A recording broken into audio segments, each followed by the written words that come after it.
Saudara, kita terus melanjutkan studi kita.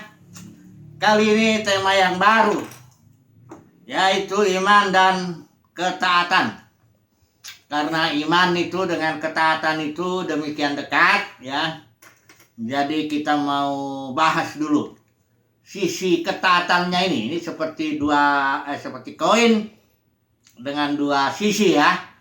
Karena kalau hanya iman, itu surat Yakobus bilang, tanpa perbuatan dalam ketaatan itu imannya mati, nggak berlaku, ya. Kayak koin itu kan kalau nggak ada satu sisinya kan nggak berlaku dia, ya. Atau sebaliknya, perbuatan yang di luar iman, perbuatan yang bukan dimotivasi oleh iman, itu juga nggak ada artinya. Kesalehan kita pun seperti kain kotor, ya. Gak ada gunanya juga. Jadi benar-benar iman dan ketaatan itu seperti koin yang harus ada. Dia berbeda, ya, berbeda. Iman dan ketaatan itu jelas berbeda, tapi dia sama. Sama. Sangat terkait satu dengan yang lain. Mengapa demikian? Saya ambil dulu dua ayat dari surat Roma, ya. Saya pakai terjemahan YLT. Ketaatan iman, ketaatan dan iman itu digabung, ya. Coba kita lihat, ya, Roma, ini saya pakai LT, ya, Roma 1 ayat 5. Ini dikatakan di sini, mana dia ayatnya? Melalui dia kami telah menerima anugerah dan kerasulan supaya ada ketaatan iman demi namanya di antara segala bangsa. Maksudnya supaya segala bangsa-bangsa itu ada iman, tapi Paulus menggabungkan ketaatan iman, ya, bahwa dia menerima anugerah kerasulan itu supaya bangsa-bangsa lain ada, bukan ada iman aja, ada ketaatan iman, ya kan? Nah, ini sekarang dia Roma 16 ayat yang kedua 26, ya. Ini juga ketaatan dengan iman digabung dia. Tetapi sekarang telah dinyatakan juga melalui kitab-kitab nubuat sesuai dengan perintah Elohim yang kekal, yang telah diperkenalkan kepada segala bangsa. Lihatin kembali itu, segala bangsa itu untuk ketaatan iman. Jadi bangsa-bangsa lain yang dilayani oleh kerasulan Paulus ini tujuannya bukan supaya bangsa-bangsa lain beriman aja, tapi ketaatan iman, ya. Gabung dia itu, ya, ketaatan dengan iman, ya. Nah, pembahasan kita kali ini, ya, ini berseri juga karena kita nanti mengaitkan dengan tema sebelumnya, yaitu manajemen Elohim yang ada dalam iman. Itu 1 Timotius 1 ayat 4, yaitu yang istilah Yunaninya oikonomia, ya, manajemen atau pengelolaan atau administrasi atau ekonomi atau dispensasi, ya, dispensasi Elohim yang ada dalam iman.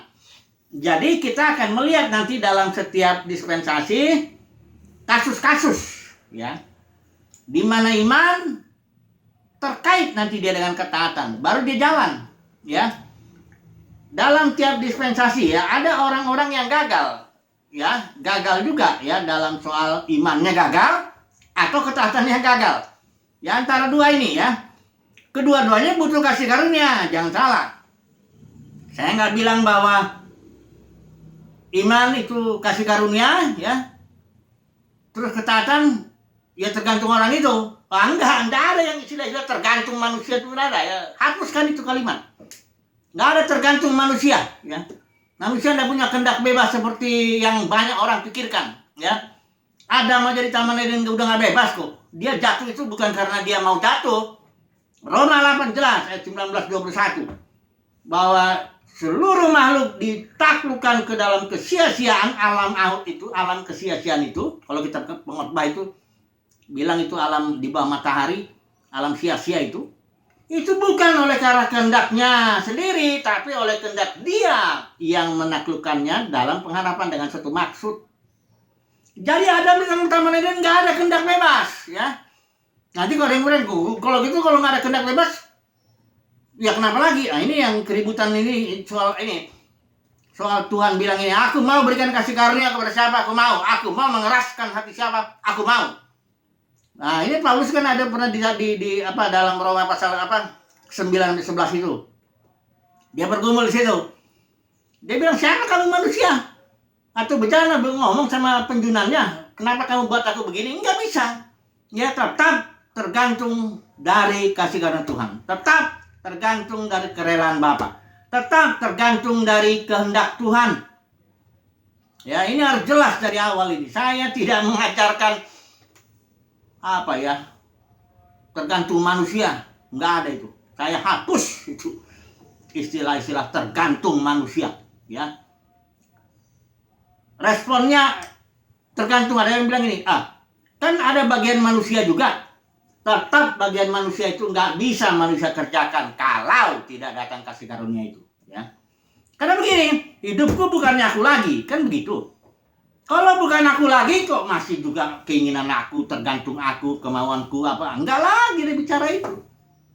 Begitu kita percaya Tuhan Yesus, hidupku bukannya aku lagi, itu bukan target ya, itu realita. Itulah kenyataannya. Itulah faktanya. Bahwa orang yang percaya kepada Yesus, hidupnya bukan dia lagi, sudah ya, tapi Kristus. Nah, jadi kalau udah bukan dia lagi, apa lagi? Keinginannya enggak lagi, pikirannya enggak lagi, apa enggak ada lagi, yang lama udah berlalu itu semua. Keakuan udah lama udah berlalu. Jadi sekarang yang baru ini. Jadi kalau gitu, kalau yang baru ya tergantung Kristus, kan itu. Iman Kristus juga ya, jangan salah. Nanti kalau kita bilang iman, bukan iman kita, bukan berarti kita punya kemampuan untuk beriman. Nanti kita akan masuk dalam definisinya. Iman itu apa? Kita nggak mampu untuk beriman. Kayak orang mati, kan kita tahu iman itu dari mendengar suara Tuhan. Kayak orang mati, terus suruh ngomong sama orang mati. Kita suruh mati dalam dosa, itu mesti diingat. Total depravity itu yang di Calvin bilang itu betul itu. Total habis, nggak bisa dengar. Orang mati, tahu lah orang mati, dimaki pun, diludahin pun orang mati ya tetap nggak bisa apa-apa. Mana mungkin orang mati bisa mendengar? Kalau kita mati dalam dosa atau mendengar Injil, dapat iman, itu bukan karena kita bisa mampu mendengar, bukan.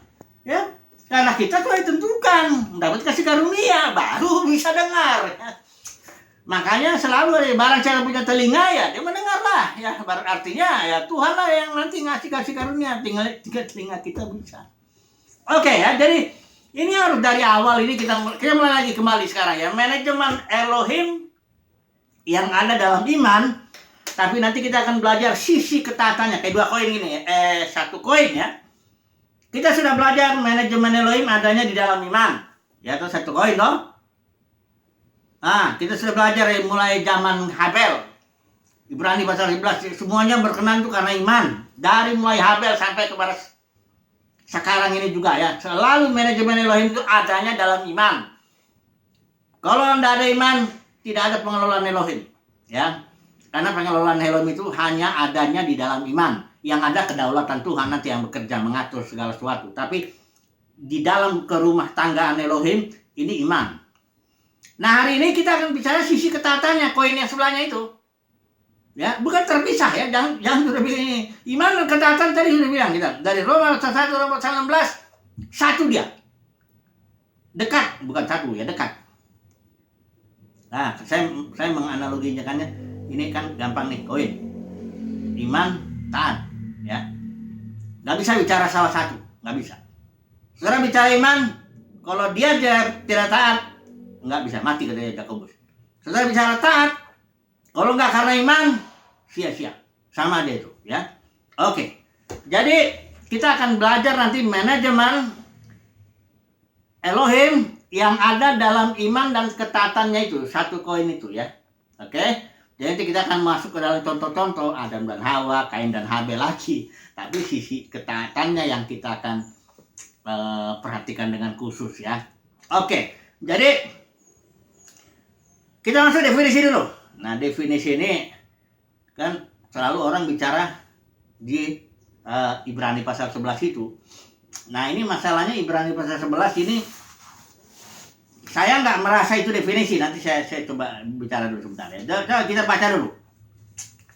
Baca dulu Ibrani pasal 11 ayat 1. Ya. Saya baca versi LAI dulu. Ya, ini hanya 2 lagi. Ada satu lagi yang harus. Ya, iman adalah dasar. Katakan di sini iman adalah dasar. Dasar dari apa? Dari segala sesuatu yang kita harapkan. Ada yang menerjemahkan iman adalah substansi, ya, dari yang kita harapkan. Dan bukti dari yang tidak kita lihat. Coba dulu kita lihat versi ILT. Ini bagaimana ILT ini? Ya, Ibrani pasal 11 ayat 1. Dikatakan di sini begini, versi ILT. Iman adalah dasar, itu masih sama ya, atau substansi dari hal-hal yang diharapkan dan bukti dari yang tidak kelihatan. Jadi iman itu adalah dasar dan bukti. Saya mengatakan ini bukan definisi. Nah, tapi ada seorang teman membantu saya membedakan ya. Ini adalah dimensinya. Saya kasih tahu dulu bedanya dimensi itu dengan definisi. Kalau definisi itu sesuatu yang batasan-batasan yang membuat kita jelas itu apa. Iman adalah apa, ya. Contohnya, definisi itu ya. Pulau, kita ingin jelasin sama orang pulau itu apa, ya. Kita bilanglah pulau itu adalah daratan yang sepenuhnya dikelilingi air laut. Terus orang ngerti kan langsung kan? Oh, pulau adalah, itu dia definisi. Daratan yang sepenuhnya dikelilingi air laut. Kalau dimensi itu saya tahu, kalau dimensi 1 itu garis ya, kalau ilmuwan itu bisa dibilang. Dimensi 2 itu bidang, dimensi 3 itu ruang, ada lagi dimensi yang disebut waktu. Ya. Dimensi itu juga dia bukan menjelaskan iman. Nah, jadi kalau iman itu apa sebenarnya? Ini yang mau saya sharekan sekarang dulu, ya. Iman yang di kitab Ibrani 11:1 itu bukan definisi iman, itu dimensinya iman. Luasnya iman. Iman adalah dasar. Iman adalah bukti, gitu. Ya, itu dimensi. Tapi iman sendiri itu apa? Nah, mari kita melihat dulu ya. Ini timbulnya dari mana iman ini? Kita akan mencoba mengerti ini iman ini. Ya. Iman ini kan timbulnya dari pendengaran akan firman. Ya kan? Nah, kalau saya membandingkan itu dengan apa? Yang kamu akan menerima Roh Kudus. Ya. Kamu akan menerima kuasa. Bukan Roh Kudus. Kamu akan menerima kuasa kalau Roh Kudus turun atas kamu. Kamu akan menerima kuasa atau power atau sesemacam energi. Bisa itu kan, udah saya pernah bahas itu. Ya. Dan orang yang menerima energi ini, dia jadi berani ngomong firman. Ya. Jadi energi ini, kalau saya banding-bandingkan, saya renungkan, semalaman saya renungkan ini, energi ini apa? Energi ini adalah energi ilahi, itulah iman. Atau saudara mau menyebut iman itu life, boleh. Karena iman itu pun bukan sesuatu yang ada dalam diri kita, enggak. Iman itu adalah iman Kristus. Kristus itu adalah founder atau author dan perfecter, pencipta iman dan juga penyempurna. Jadi iman itu adalah sesuatu, memang dia timbul karena pendengaran, tapi dia sendiri adalah energi ilahi, kalau saya menyebutnya gitu ya. Yang membuat energi itu kan definisi kalau ilmu pengetahuan begitu, kemampuan melakukan usaha. Begitu orang mendapatkan energi itu, dia akan dimampukan untuk melakukan usaha. Bahkan ketika orang itu mendapat energi itu, dia tidak bisa tidak, pasti dia melakukan usaha. Nah itu makanya Yakobus bilang, kalau iman itu nggak ada perbuatannya, udah jelas itu bukan iman yang mati itu. Karena kalau orang dapat iman, dapat energi. Jadi ingat ada definisi saya itu, iman adalah energi yang memampukan orang melakukan usaha yang paling utama itu adalah memberitakan firman, yang kalau sesuai dengan, karena kita saksi ya, kita mendapat energi supaya jadi saksi. Saksi itu apa? Saksi itu memberitakan firman dengan berani. kalau di kisah para rasul. Jadi definisi iman adalah energi. Ini saya menambah energi ilahi karena begini, ada juga energi yang bukan energi dari Tuhan, energi dari setan ada, ya. Kalau orang dengar suara setan, dia juga dapat energi. Saya beri contoh ajaran sesat deh ya. Ya, itu ajaran yang dari setan, ya. Saya bilang ini lah ya, saya beri contoh aja karena saya pernah mengalami. Saksi Jehovah. Ya. Saksi Jehovah itu betul-betul ajaran setan itu sudah. Karena saya dulu tahun-tahun awal kehidupan Kristen saya suka baca buku kan begitu kan. Tuhan gerakan saya dapat satu buku. Judulnya Bagaimana Menghadapi Saksi Jehovah. Saya nggak tahu Saksi Jehovah itu apa. Saya sama sekali belum tahu apa-apa. Saya baca aja. Saya baca itu, setelah itu nggak lama kemudian datang orang. Biasanya kalau saksi Jehovah kan 2-3 orang datang itu. Nanti yang satu ngomong, yang satu agak diam. Itu yang diam itu jadi itu muridnya itu. Yang ngomong itu yang udah gurunya. Nah, dia bilang ini, Yesus itu diciptakan. Roh Kudus itu tenaga aktif. Dan Bapa itu Yahweh itulah ya, Yehuwah. Dia bilang itulah satu-satunya ya. Elohim yang satu itu Bapa ya Yehuwah itu. Yesus itu diciptakan. Sementara Roh Kudus bukan pribadi, itu tenaga aktif aja. Kacau lah udah, ya. Ajarannya ini, ya. Tapi Saksi Jehovah itu adalah suatu organisasi Charles Russell itu ya. Yang pertama itu. Udah gitu Hakim Rutherford atau apa siapa yang hanya berapa kepemimpinan dia menyebar luar biasa. Saya 6 bulan itu, saya datang 2-3 orang sampai ke kamar saya belajar kita itu. Jadi saya banyak lupa juga. Jadi energi yang itu tapi Saksi Jehovah sangat-sangat aktif memberitakan firman yang mereka yakin. Kata-kata yang mereka itu firman ya, yang mereka ajaran mereka lah ya, saya bilang itu.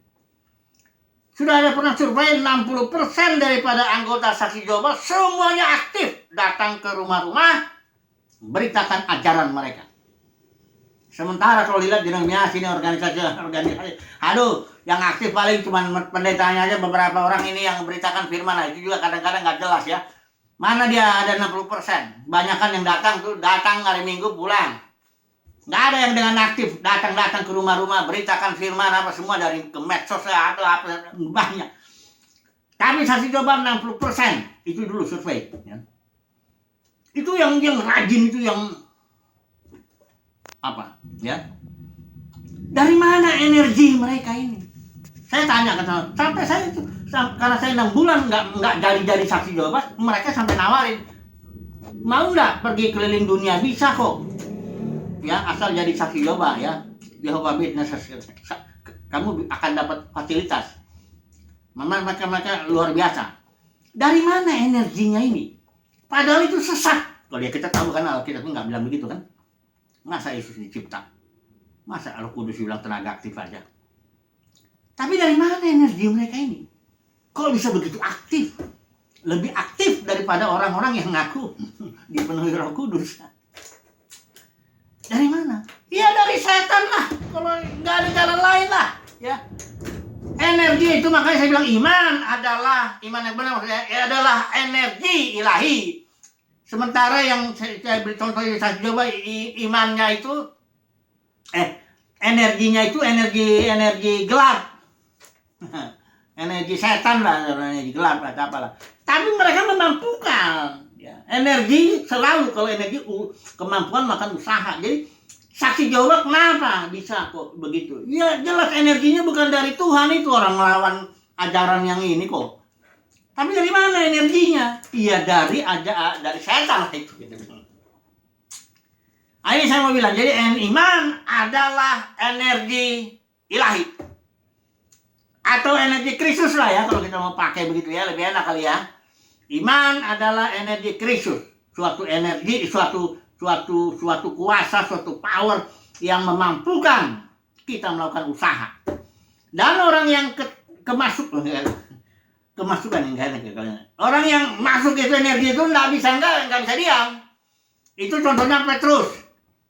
Disuruh sama Sanhedrin, kamu nggak boleh ngomong.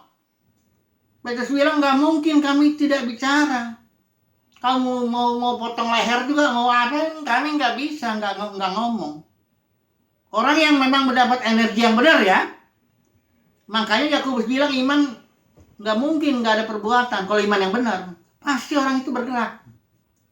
Nggak bisa dia nahan. Kayak Yeremia, Nabi. Datang firman yang menimbulkan energi ilahi itu. Terkurung dalam dirinya. Dia coba nggak mau ngomong. Karena kalau dia ngomong, dia akan dapat perlawanan dari bangsa Israel yang waktu itu udah rusak banget. Ya, sudah akhirnya jadi masuk dalam pembuangan, bahkan Yeremia ke bawah di Mesir, dan ceritanya bahkan Yeremia terus ngomong firman, dia digergaji, itu menurut tradisi. Tapi Yeremia tidak bisa tahan. Aku dibilang kan dalam pergumulan, dan aku berusaha tuh, karena aku tahu kalau aku ngomong nyawa aku kena. Tapi aku mau coba terus, tidak bisa. Nah ini, itulah cirinya orang yang memang dapat energi ilahi itu. Nggak bisa diam. Kalau ada orang Kristen tutup mulutnya nggak bisa ngomong, itu bukan orang Kristen malah. Ya, kalau orang takut sama manusia, jaga muka gitu ya, itu nabi palsu itu, guru palsu itu. Ya, atau kalau ngomong nyenengin orang, ini sama itu.